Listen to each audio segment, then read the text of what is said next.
Today, we're going to look at 3 places you can't go and people who went there in 1994. A 40-year-old, very experienced airline pilot named Andrei Danilov walked into the cockpit of a huge airplane that he was about to fly out of Moscow. Once he was in the cockpit, he said hello to the 2 other pilots he'd be flying with that night, and then Andrei took a seat in the captain's chair. Now, this flight tonight was going to be a very routine 13-hour trip to Hong Kong, something Andrei and these other 2 pilots had done many times before. But this night, Andrei was totally dreading this trip, because one of the pilots he'd be flying with that night was a guy that Andrei just could not stand. His name was Yaroslav Kudrinsky, and he was going to be the relief pilot that night. So Andrei is the captain and the primary pilot. He has a co-pilot or first officer who sits right next to him, and then behind those 2 would be Yaroslav, the relief pilot, who basically is just there in case the captain or first officer needed a break. And so basically, Andrei was going to be forced to interact with Yaroslav all night long. And so as passengers made their way onto the plane, and as Andrei went through his pre-check procedures to get ready for this flight, Yaroslav just started yapping away about how amazing he was and what a great dad he was because he brought his kids on this flight. You know, they hadn't done a big international flight before, and so he was letting them fly with him that night. And then also Yaroslav began talking about this big surprise he had for his kids that was really going to show what an incredible father he really was. Now, Andrei and the first officer were listening to Yaroslav, but they were basically just completely ignoring him. They're not responding to him, they're not feeding into what he's saying, but Yaroslav didn't care. He just kept on rambling on and on and on about how amazing he was. And so finally, Andrei got clearance to take off. And so even though Yaroslav was totally annoying him, he was able to take off, and they went up to their cruising altitude, and they began making their way towards Hong Kong. And the whole time, Yaroslav's just going on and on and on. And finally, 5 hours into this trip, Yaroslav is still just going on and on and on. And Andrei has just had it. He cannot stand to be around this guy anymore. And so finally, Andrei turned around and just cut off Yaroslav, who was mid-sentence about some anecdote about how strong his son was and what a talented wrestler he was. And so Andrei just cuts him off and is like, Yaroslav, take over. I'm taking a break. I'm going to go sleep for a bit. And so Yaroslav would stop what he was doing. He would stand up. He would take his seat in the captain's chair, and he would take over flying the plane. And so Andrei got up. He left the cockpit. He went to the very back of the plane in the main cabin to this row of seats that was reserved for him and the other pilots. And he got in there, and he laid down, and he closed his eyes. But just a couple of minutes after closing his eyes, Andrei began to feel the plane begin to bank hard to one side.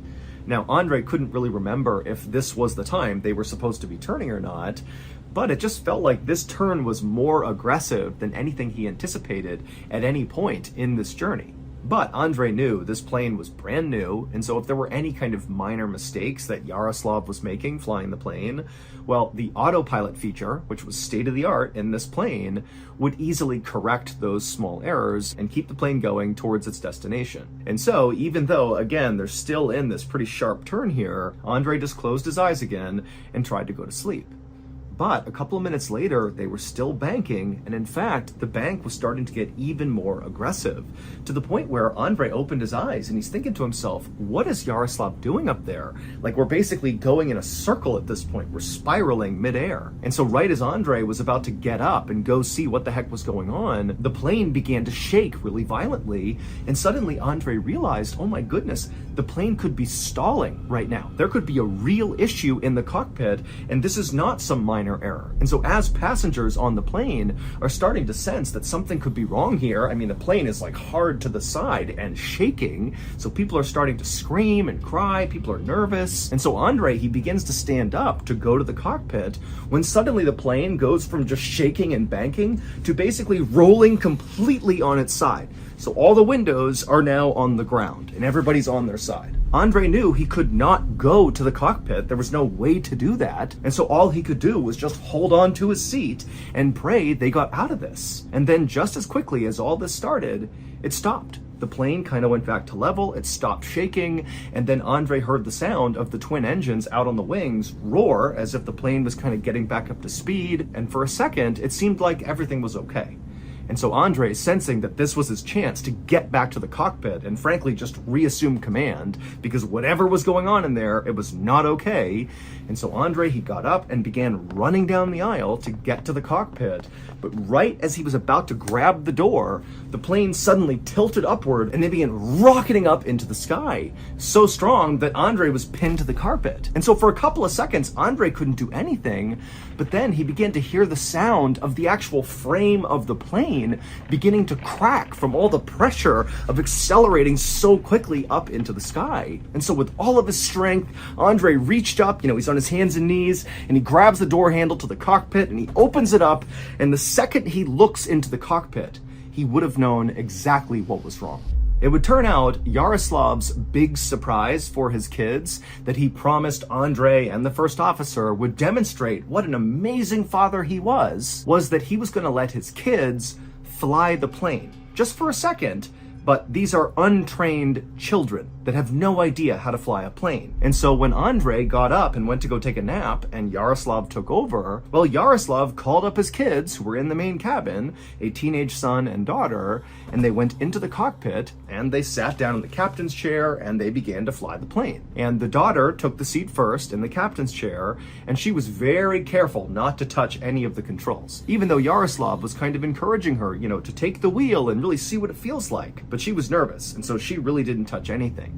But then Yaroslav's son, when he sat down in the captain's chair, he did grab the controls and he pulled on the wheel hard enough that he somehow disengaged the autopilot feature, and nobody noticed. And so as Yaroslav's son is yanking forward and backwards on the yoke, so the steering wheel of the plane began going in all these crazy directions because there was no autopilot to stop it. And by the time he had figured out what was wrong, it was too late, because the plane had entered into an unrecoverable stall and it crashed into the foothills of Siberia, killing all 75 people on board. Thank you to BetterHelp for sponsoring today's video. Back in 2018, I was very depressed.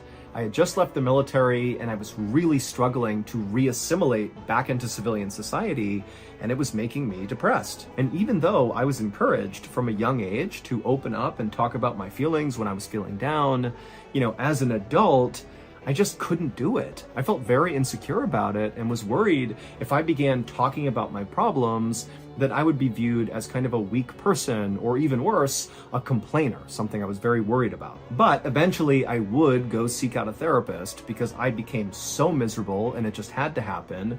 And I'm so glad I did, because as soon as I actually talked to a real therapist, I saw therapy is actually kind of great. As soon as you open up and kind of unburden yourself, a trained therapist can really help you work through your issues and come to terms with them, and over time, you'll get better. And so that's why today I want to talk to you about BetterHelp.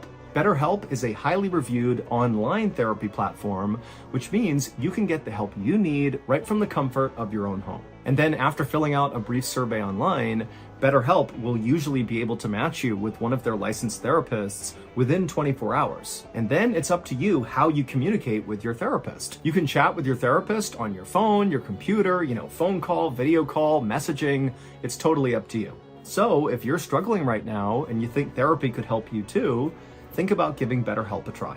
Let BetterHelp connect you with a therapist who can support you right from the comfort of your own home. Visit betterhelp.com/Mr. Ballin, or just click Mr. Ballin during sign up to enjoy a special discount on your first month.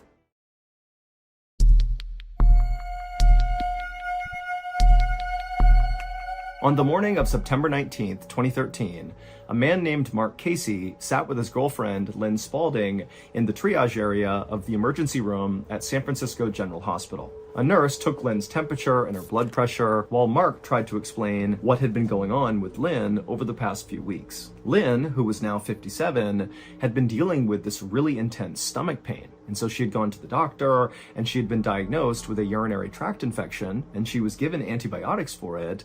But despite taking those antibiotics, it didn't get rid of the stomach pain. And in fact, her stomach pain was only getting worse. She was losing weight and she just seemed really frail. But despite her condition obviously getting worse every single day, over the past few weeks, Lynn had basically refused to go back to the hospital, despite Mark saying, we really gotta go, you're getting worse, we gotta have you looked at. But she just kept saying no. And then finally, when Mark noticed Lynn was now becoming somewhat despondent, like he would try to talk to her and her eyes would glaze over and she would look off into the distance like she didn't even hear him, Mark had just looked at Lynn and said, you know what? I'm taking you to the hospital. And so he put her in the car, he brought her to the hospital, and now that he was here, he had to explain what was going on because Lynn was still despondent, just kind of staring off into space and very likely having no idea what was going on. And so after Mark gave all the information to the nurse said that, okay, Lynn needs to be admitted to the hospital. And so after a short wait, an orderly came over and pushed Lynn's wheelchair up to the 5th floor where she'd be staying, and Mark went with them. And then once in the room, Mark helped Lynn get settled in her bed. And again, Lynn is just kind of staring off into space, not really paying attention. And then a whole team of nurses and doctors came in and hooked Lynn up to IVs and different machines to make sure they could monitor her. And then at some point, one of the doctors pulled Mark aside and said, we think Lynn is dealing with some kind of infection. And so what we need to do is run some tests to figure out what this infection is. And then hopefully we can treat it. And so Mark said, okay, that sounds great. And then all day, Mark sat right next to Lynn and held her hand as the medical team came in and out of the room running all these tests. The following day, the medical team still didn't know what was wrong with Lynn. The tests they had run so far were inconclusive or were negative. Now, the biggest issue with Lynn was not trying to figure out what infection she had or how to cure her. Instead, it was, how do we keep Lynn in her hospital room? Because on this second day that Lynn was at the hospital, despite being very despondent still, any chance she got, she was getting out of her bed and trying to escape her room. And so the medical team, they kept having to go find her and bring her back to her room. And they tried to explain to her, like, Lynn, you're sick. That's why you're here. You need to stay in your room. But Lynn clearly was just not getting it. She was just not there. And she would just say to the team, I want to go home. I just want to go home. I want to go home. And they would say, well, Lynn, you got to get better first, and then you can go home. Now, Mark, like the medical staff, was also concerned about Lynn's behavior. It was not safe for her to get up and flee her hospital room. But Mark kind of secretly thought, maybe this is a good sign, because the day before, Lynn couldn't even walk on her own. And now today, she's walking around on her own trying to escape the hospital, which is bad. But, she's ambulatory. That's going to be a good sign. And also, Mark was thinking that because Lynn was fleeing her room over and over again, she's going to get even better medical care because the staff has to be super focused on her. And so Mark was feeling kind of optimistic that Lynn was on the road to recovery. The next morning, so now Lynn has been at the hospital for 2 days at this point, a nurse went into Lynn's room to check on her at about 10:15 a.m., and she walked up to Lynn, who was in her bed, and Lynn immediately told the nurse that she wanted to go home, and the nurse said, sorry, Lynn, we still don't know what's wrong with you. You got to stay here for now. But again, it was pretty clear Lynn did not understand what the nurse was saying. And so Lynn was not agitated. She was laying in bed and did not appear to, want to flee the room anytime soon. And so the nurse took Lynn's vitals. They were all basically normal. And then the nurse wrote down on Lynn's chart that her condition as of this moment was fair. And then the nurse left the room. And once this nurse was gone, Lynn laid in bed for a second. And then when nobody else came in the room, she sat up, she hopped off the bed, and she took off her hospital gown. She pulled out all the cords and wires that were on her. Then she put on her jeans, her boots, her jacket. She grabbed her purse off the table, and she walked out the door. And the second she walked out the door, she would have been in this long hallway, except her room was at the end of the hallway. So when she stepped out into that hallway, if she turned right, she would have seen a long, long stretch of hallway with other hospital rooms and lots of staff and doctors and nurses kind of walking around. But to her left, it would have been a dead end with a single blue door with a green exit sign over the top of it. And so Lynn, she steps into the hallway, she looks down the long side to the right, then she looks to the left, she sees the blue door, and she goes to the blue door, she opens it up, and she disappears inside. When the nurse came back to Lynn's room and saw she wasn't there, she reported Lynn missing. Now, remember, the hospital was well aware of the fact that Lynn had been trying to escape for the past 48 hours, and so nobody was really shocked by this. In fact, the hospital, their first move was to contact Mark, who had actually gone home the night before to get some real sleep and to take a shower. And so they contacted Mark and they said, hey, Lynn's not here. Is she with you? And Mark was like, no, I'm home. She's not here. I have not seen her. I haven't talked to her. I have no idea where she is. And so the hospital at this point began this huge search in their building, just checking the entire property for Lynn, but there was no trace of her. And so the police were contacted and they launched a search both of the hospital grounds and also of the surrounding areas, and they too could not find a trace of Lynn. It was like Lynn just vanished into thin air. That is, until October 8th, 2013, so 17 days after Lynn had strolled through that blue exit door. On that day, October 8th, a hospital maintenance worker was walking down the long hallway in the hospital, not on the 5th floor where Lynn was staying, but one floor below, so on the 4th floor. And he's walking down this long hallway in the direction of the dead end side, so the same side that Lynn was on where her room was, but again, one floor above.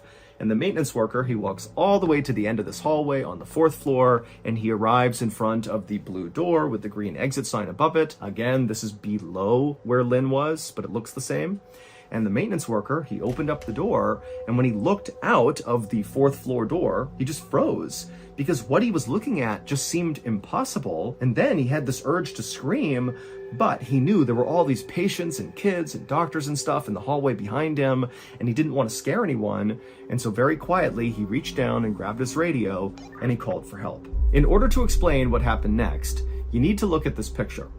So in this picture, on the right-hand side, you see there are two outdoor landings with people on them. The one on top is the 5th floor landing, and the one below it, with a single person on it, is the 4th floor landing. And to get onto these outdoor landings, you have to walk through those blue exit doors at the end of those hallways. These blue doors are emergency exits. And so when you go out these blue doors, once they shut, they lock automatically. But now you're out on this outdoor landing, and immediately to your right, although you can't see it in this picture, there is actually another door that leads to this enclosed stairwell that will bring you all the way to the ground floor, where there's another door that's unlocked that will bring you out to safety. And so again, you walk out one of those blue doors, you're on this landing, you can turn, open up another door, you're in the stairwell, and you can evacuate. So, in theory, if you were a person that really wanted to escape this hospital, like Lynn did, going out one of these blue door emergency exits was a great idea. It would bring you to the ground. This is a way to escape the hospital. But remember, Lynn was totally confused. Mentally, she was just not there because of whatever illness was affecting her. And so when she walked out that door, she arrived on the 5th floor landing, and the door shut behind her and it locked. And the theory is, as soon as Lynn got out there, maybe she had some second thoughts and wanted to go back into the hospital. And so she turned and she grabbed that door and tried to open it back up again, but because it locks automatically, it wouldn't open. And so Lynn did have the wherewithal to turn and see this other door that led to this enclosed stairwell, the emergency stairwell that did go to the ground floor. She could absolutely go all the way down and escape. She could do that. She went into the stairwell and she went down one floor to the 4th floor landing. And when she got there, she left the stairwell and she went to that door that would lead back into the hospital on the 4th floor. And she tried it, but of course it was locked. And then again, instead of her just going back into the stairwell and going down and escaping to safety, she, for some reason, just stayed on the 4th floor landing. Again, you got to remember that she's not all there mentally, and so she was confused, and she just stayed there on the landing, basically waiting to be rescued. But despite these huge searches of the hospital property by hospital staff and by the police, for some reason, this area, this landing on the 4th floor, was never checked. And so nobody found her. That is until October 4th. So at this point, Lynn has been outside for 13 days on this landing, and a researcher from the hospital, for whatever reason, exited out one of these emergency doors, and they began making their way downstairs. And when they passed by the 4th floor landing, they spotted Lynn on the ground on the 4th floor landing. But instead of going over to her and seeing if she was okay, this researcher just called security and said, hey, there's a patient outside on the 4th floor landing, like, come check it out. And then instead of waiting for security, the researcher just left, leaving Lynn alone. And security at the hospital, who said they were going to go check, They didn't. And so 4 more days would go by with still nobody officially finding Lynn. And then finally, on October 8th, the hospital maintenance worker opened up the blue door on the 4th floor, and he saw the 4th floor landing, that exterior landing, and he saw Lynn, and he knew she was dead. Officials were never able to determine when Lynn died, so it's not clear how long she was alive out on that landing. But it is possible she could have been alive when that researcher found her, but obviously help didn't come in time. Ultimately, Lynn's family would sue the city and the hospital, and they would be awarded $3 million.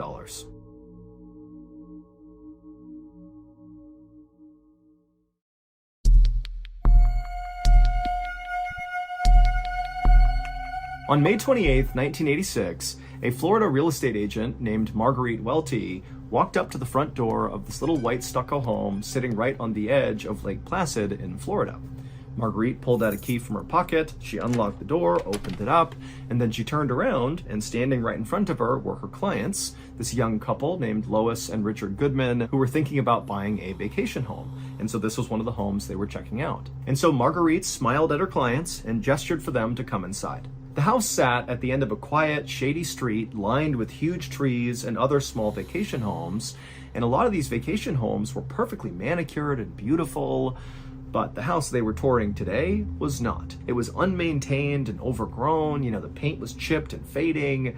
It just looked bad, because the owner of this property at one time had used this house as their vacation home, but lately they had just kind of stopped coming out here, and so they really never came out to check on the property, and so it definitely had the look of an abandoned property. And now the owner didn't even know if they could fix it anymore, and so they decided they would just sell it and let somebody else deal with it. And so Marguerite led Richard and Lois into the house, and she brought them right into the carpeted living room, and the house was very musky and dark. All the windows were shut and all the blinds were drawn, and so Marguerite kind of instinctively walked over to the windows and began opening up the curtains and opening up the blinds, letting sunlight into the house. And so as this room is suddenly being lit up by the sunlight, behind her, Marguerite hears Lois and Richard start to laugh at something. And so Marguerite turned around to see what was so funny, and when she saw what Lois and Richard were laughing at, Marguerite did not think it was very funny. In fact, she thought the fact that they were laughing right now was kind of rude, especially when you considered what this couple had asked of Marguerite. They had come to Marguerite and said, hey, we want to buy a vacation home. It needs to be perfect. It needs to be on the water. It needs to have this and this and this. But we have a tiny budget. Go find us homes. And so Marguerite had really struggled to find vacation homes that were in their budget, but then she had found this diamond in the rough, this house on the coast of Lake Placid. It had 3 bedrooms, 2 bathrooms, it had a garage, direct access to the water, it even had a boat dock. This house was perfect. Now, of course, this house had obvious downsides, like the fact that it was clearly a fixer-upper. Anybody who bought this home would have to put a lot of work into just making it livable again. And then also, there was a distinct weird vibe about the property itself. Because the owner was never there, they had covered all the furniture inside of this home with white sheets, which kind of gave it a sort of haunted house vibe. And then also, there was virtually nothing of value inside of this home, because again, the owner was like never here. But for some reason, there was this super intense security system on the house. There was cameras everywhere, and the windows had metal bars over them. And so the aesthetic inside and outside this house was not a good one. But again, Marguerite felt like if they could just look past the negative stuff, this was really the perfect place for them. But now, here Marguerite's clients were, laughing away at the kind of goofy interior of this home. It's like they were being totally disrespectful both to Marguerite and frankly to the owner of this property. This is a good opportunity. What are you doing? But ultimately, Marguerite couldn't force her clients to be appreciative of this. And so she just kind of laughed along with them, but then very quickly changed the subject and told them, hey, let's go walk around the rest of the house. Make sure you see the whole place before you pass judgment. But Marguerite only had to lead Richard and Lois around the house for a couple more minutes to figure out they definitely were not in the market for this house. They could not look past the bizarre kind of spooky almost atmosphere inside the house and how run down it was. So they were just not going to put an offer on this house, and Marguerite knew it. And so even though Marguerite was definitely frustrated, she told her clients, don't worry about it. I'll go back to the drawing board. I'll find more properties and we'll check those out. And so Marguerite led Richard and Lois out of the property. She shut and locked the door behind her, and then she and her clients left. 2 days later, on May 30th, 1986, the owner of this rundown old vacation home came by to check on the property. Basically, because they were trying to sell it, they just wanted to go up and make sure there were no obviously bad things about the property. They knew it was in rough shape, but they're just doing a sanity check. And so they get to this property, they open up the door, and they step inside, and right away, the owner is hit with this horrible smell. Now, the owner knew it normally did not smell great inside this home, but this smell he was smelling now was just so bad. It was so pungent, he knew it was not normal. And so the owner began walking around the house trying to figure out where the smell was coming from. And at some point, he found himself in the living room, and his eyes happened to land on the thing that Richard and Lois Goodman had been laughing at 2 days earlier. Except when the owner saw this thing, he didn't think it was funny at all. In fact, what he did is he instantly turned around, ran out of the house, grabbed a phone, and called 911. 4 days earlier, on May 26th, a 28-year-old man named Thomas Lopez Ruiz, who was living in this makeshift campsite down by the water near Lake Placid, he decided to leave his campsite and go into town to try to earn some money. Thomas did not have a steady job. Instead, he did odd jobs in town whenever he could to earn a few bucks. But on this day, when Thomas went into town, there was no work. So Thomas decided he would go rob one of the many vacation homes along the coastline of Lake Placid. And the home that he picked is the same vacation home that Marguerite would take the Goodmans to 2 days later. And so Thomas arrives in front of this overgrown property, and he tries the doors, and they're all locked. However, Thomas had a plan. Thomas was a pretty small guy. He was about 5'2" tall, only weighed about 140 pounds. And so he figured he could just slip through the chimney. That's how he could break into the house. And at first it went great. He slipped in no problem. And before long, he was making his way down towards the inside of the house. But what Thomas realized as he went down the chimney is the chimney was not perfectly straight up and down. Instead, it was sort of tapered, where at the top it was wide, but the deeper you got, so the farther down you went in the chimney, the narrower the inside of the chimney got. And so when Thomas was almost all the way down the chimney, he got stuck. He could not get the rest of the way down, but where he got stuck, he couldn't grab the top of the chimney. He couldn't pull himself out. And so he is absolutely wedged, can't go down, can't go up, and making matters even worse was every time he exhaled, his chest would shrink a little bit, and that would cause him to slip a little bit farther, a little bit deeper into the chimney, and then when he would try to breathe in again, his chest would not be able to fully expand again. And so basically, every second that went by, Thomas was sinking lower and lower and lower by little bits, making it harder and harder and harder to breathe. And you got to figure that he was screaming for help, which again was causing him to breathe a bunch, causing him to sink even farther. And so it would have made breathing extremely difficult. And so Thomas is like in this absolute claustrophobic nightmare. And without outside help, he had no chance of survival. 2 days later, Marguerite Welty brought the Goodmans into that property, and she would open up the blinds, and sunlight would come into the living room, and Marguerite would hear Lois and Richard laughing at something, and she would turn around, and she would see they were pointing at the fireplace, and visible in this fireplace were 2 legs dangling down inside the chimney. They were not so far down that they were touching the ground. They were just kind of suspended in the air. And Lois and Richard, based on the way the house looked already, the kind of spooky vibe, there's white sheets over all the furniture. There are these bars on all the windows. Everything is dark and dirty and kind of gross. Like there's this haunted house vibe to this place. And they're thinking, this must be a Halloween decoration or some sort of prank, a mannequin kind of jammed up into the chimney, maybe to look like a robber breaking into your house or something, that the owner never took down, because clearly the owner stopped taking care care of this property, and so it kind of makes sense that these decorations would be left out. And so Lois and Richard are laughing at this Halloween decoration, and Marguerite, she looks at the legs too, and also thinks they're just some Halloween decoration, doesn't think anything of it, and so finally they end up leaving, and that was it. But as I'm sure you all have guessed, of course those legs were not mannequin legs, those were Thomas's legs. And in fact, the creepiest part about this is Thomas may have been alive during the house tour. The autopsy showed he actually did not die of asphyxiation, so he didn't suffocate. He died from dehydration, which takes about 2 days, and this house tour was about 2 days in. And the day prior to the house tour, a neighbor had been outside and they thought they heard someone yelling inside of the property, but for some reason, the neighbor just didn't do anything about it. And so there's a pretty good chance Thomas was barely alive as they were touring the house.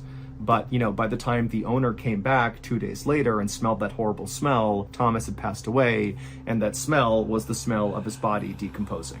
Also, just to close the loop on this, it's not clear why the homeowner had that really aggressive security system with the bars on the windows. He just did.